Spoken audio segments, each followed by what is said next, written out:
Aujourd'hui, il existe un lieu où l'on peut s'immerger dans le monde de l'automobile de demain. Cet endroit, c'est le centre de réalité virtuelle de PSA Peugeot Citroën. Ce centre regroupe 3 systèmes qui permettent aux concepteurs des futurs produits du groupe de travailler en s'installant directement dans le véhicule, quasiment comme dans la réalité. La salle immersive ou Cave, l'écran stéréoscopique, l'HoloBench.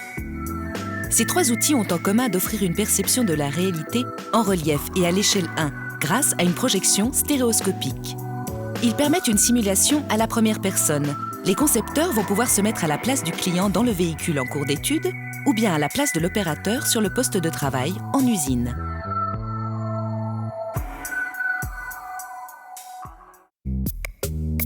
La salle immersive de type Cave est constituée de 5 écrans de projection. L'utilisateur se trouve à l'intérieur.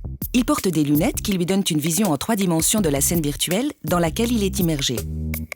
Des calculateurs graphiques génèrent en temps réel, grâce aux capteurs qu'il porte sur les lunettes et sur le corps, des images qui lui sont projetées suivant la direction de son regard.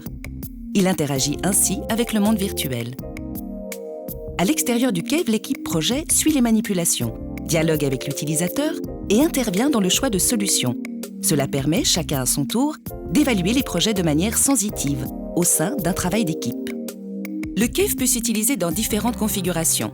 Le poste de conduite, le mannequin virtuel, le mode collaboratif. Un poste de conduite paramétrable, adaptable à n'importe quel type de véhicule, est installé au cœur du Cave, au sein d'une scène virtuelle qui représente l'habitacle, ainsi que les éléments d'environnement nécessaires au réalisme de la situation. L'utilisateur, assis sur un siège réel, interagit directement avec le véhicule virtuel. Il manipule les éléments fonctionnels, il change de point de vue à l'intérieur et à l'extérieur de l'habitacle.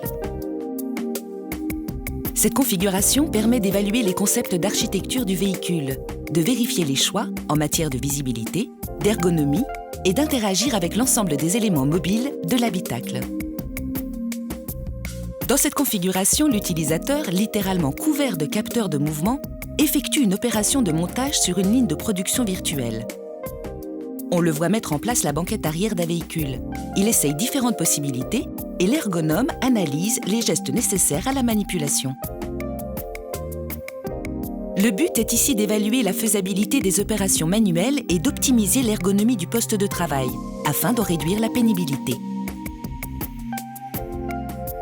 Il s'agit ici de vérifier la conception de gros outillages, dont le coût empêche la fabrication de prototypes. On visualise ainsi la maquette virtuelle du projet pour en vérifier l'état d'avancement, les différentes hypothèses en cours d'étude, la cinématique de mouvement, afin d'en sécuriser la réalisation.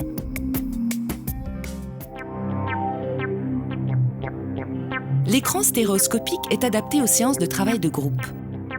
La scène virtuelle représente le véhicule à l'échelle 1. Dans un environnement réaliste, les interactions avec la maquette virtuelle sont pilotées depuis la console de commande.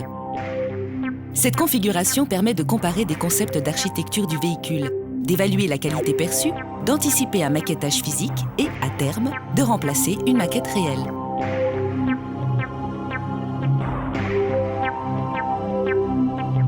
La visualisation de résultats de calcul, comme ici les flux d'air à l'intérieur d'un habitacle, permet à des experts de faire partager leurs résultats à l'ensemble de l'équipe projet, dans le but d'améliorer la prestation de confort thermique pour le client. L'écran stéréoscopique, dans une configuration plus active, permet une immersion sensorielle grâce au couplage avec un bras à retour d'effort. L'utilisateur manipule un objet dans un monde virtuel, mais il ressent le résultat de ses manipulations à travers les perceptions que lui renvoie le bras.